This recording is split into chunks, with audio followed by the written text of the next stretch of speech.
Neo-materialism concerns form and material. In an architectural platform, form means the shape or the body of the house, and the material means the skeleton or the facade of the house. So, within neo-materialism, we see two philosophies coming to a discord. Number one is hylomorphism. Hylomorphism is a philosophical theory developed by Aristotle in 1st century BC. It is a passive entity that analyzes form, matter, and substance, and believes that form and matter are separate from one another. For example, if we were to look at a bronze statue, the bronze on the statue is the matter, and the form is the shape of the human statue. Or if we were to look at a brick house, the matter of the house is brick, and the form is the shape of the house. If the Aristotelian philosophy is translated into architecture, then it would presume that in a working profession of building, that the commander is the architect and the contractor is the material maker. This produces a hierarchy or division of roles, and provides a division of intellectual and manual labour. In this case, hylomorphism believes that the form provider or the architect does not need to consider the matter or the material of the building. In the opposing corner, we see number 2, vitalism, which is a concept derived by Deleuze and Guattari, who challenged the notions of hylomorphism as an alternate approach to design process thinking, as they believe it is an artisanal theory of form from matter of production. In this case, we as designers and architects must work directly with materials in a designer-maker role. Deleuze and Guattari push the ideas of design and construction towards working in a level playing field and avoid these hierarchies of thinking.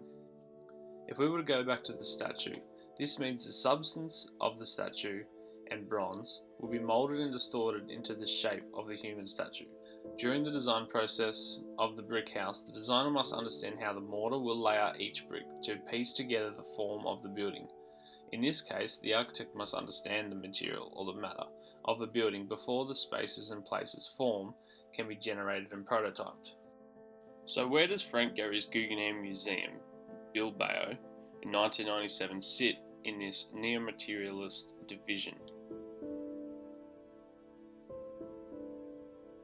The Guggenheim is so soaring, so swooping, and so contorted in the way it curves and draws you around the Nervoin River. It achieves such zest through the design of the curved steel framework on which the titanium panels were hung like wallpaper. The curves and distortion are placed in a way that natural light dances from room to room, with the river reflecting off the titanium cladding. Koos van Bruggen explains in his Franco Gehry book that a structure so twisted and of large scale must consider stresses, tensions, and the overall structural integrity of the built if it is to succeed. Therefore, a question Frank Gehry may ask Aristotle is, how might I produce these large curves with extreme velocity if I do not consider the skeleton and the matter of my building?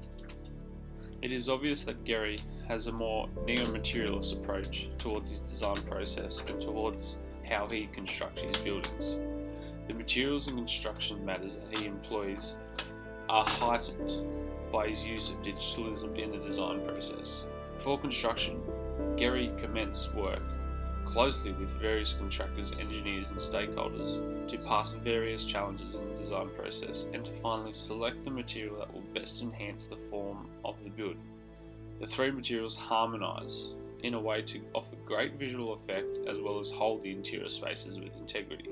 The construction of the curving forms are primarily out of straight pieces of steel which are set at slight angles to one another to create the outline of the curve.